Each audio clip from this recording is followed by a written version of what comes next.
Hello, it's time to introduce the May DIY Daylight Dye Kit of the month.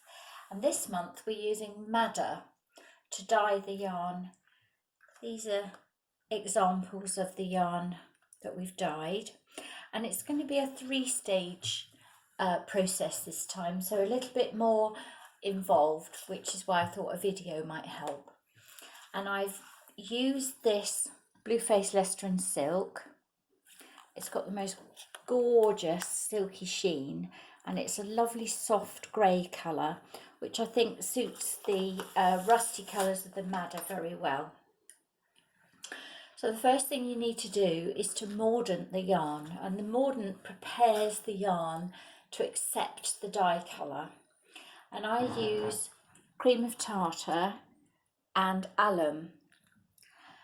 That will come in a little pre-measured sachet for you in the kit. And this time, instead of mordanting the yarn in the jar, we need to mordant it beforehand. So just tip it into an old saucepan, a bucket, plastic bowl, anything like that, and dissolve the mordant in water.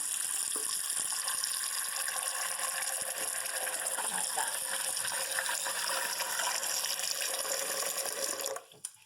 Then take your yarn and either tie it with string, just so it doesn't get too tangled, or I use these little shower clips, but string does the job just as well. So just tie it like that so it's not going to get tangled on itself, and put it in the mordant and leave it to soak. Leave it to soak overnight so that the wool is properly wet through with all of the mordant. And in good Blue Peter fashion, here's one I made earlier. So this one's been mordanting overnight and it's ready to go into the dye pot. And that's stage 2 of the process.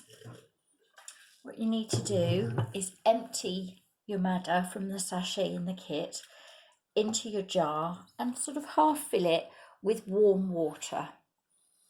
Leave that overnight too, and it gives this lovely sort of rusty red wine sort of colour. And you can see already hints of what colour is going to infuse onto the yarn. Now you can either just put the yarn in straight away like that, and you will get a single colour like that. But if you feel like doing something a bit different, if you twist the yarn fairly tightly, the yarn will take the colour stronger in some places than others, and so you get this two-tone effect which you might like.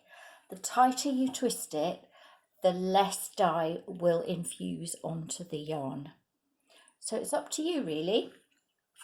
Just to show you how to twist it, I'm going to do this one.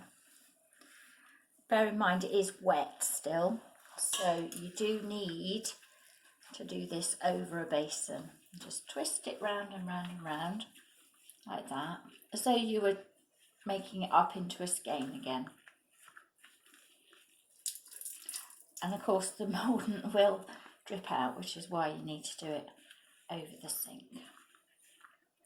And just sort of as tight as that is enough. Don't do it too tight, otherwise you won't get much colour at all. And then pop it into the jar like that. Now I haven't really got quite enough water, so I'm just going to put a little bit more in.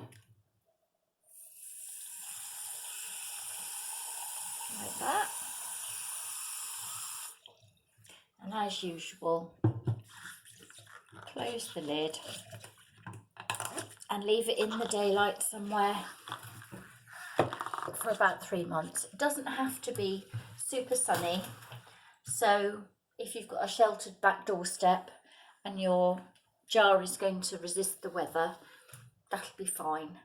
It doesn't have to be bright and sunny, and in fact if you put it somewhere like a hot greenhouse, you do run the risk that the jar might get too pressurized.